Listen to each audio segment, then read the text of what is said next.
មិនបានប្រារែងខ្វល់តាមតាមខ្យល់បងកាន់ទៅសែនឆ្ងាយអូនលខាត់បងហៅដេញច័ន្ទប្រងើយមិនឆ្លងឆ្លើយប៉ុន្តែហងដូចចិនណាអើយអូនសុំផ្ញើបនដាំនាងតាមច័ន្ទហើយធម្មជាតិអើយជួយជាសាស្ត្រីខ្ញុំផងខ្ញុំយំខ្ញុំសើចម្លេះអើយចំបែងព្រោះមិនបានដូចបំណងចូលមកចាន់យកបានដាំខ្ញុំទៅផងនេះម្ដងឲ្យស្រីបានស្បើយទុំខាខ្ញុំយល់ហើយចាំអើយខ្ញុំកេងមើលអ្នកលើចឹងជារៀងស្មៃរំរិនកាយាអូនមានភ័ព្វបានណែបដិតនឹងចន្ទថ្លាបានវាចា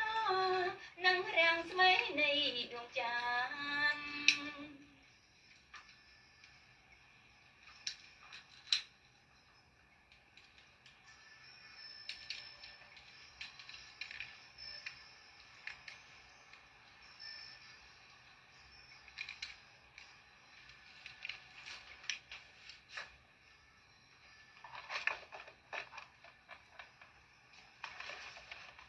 ខ្ញុំយំ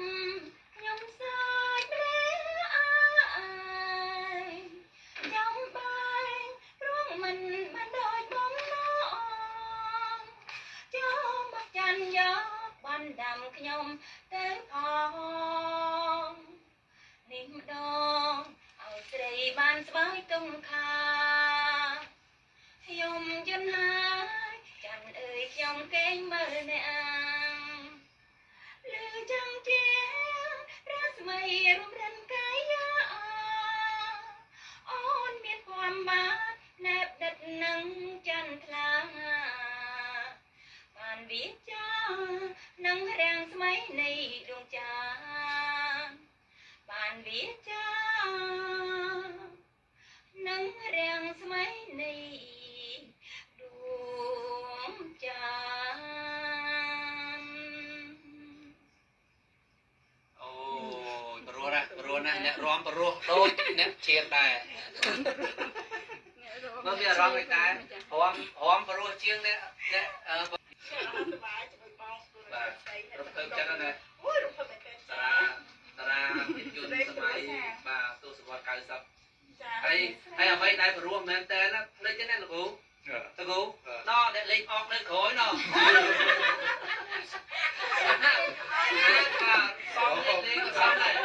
បាទអ្នកលេងអอก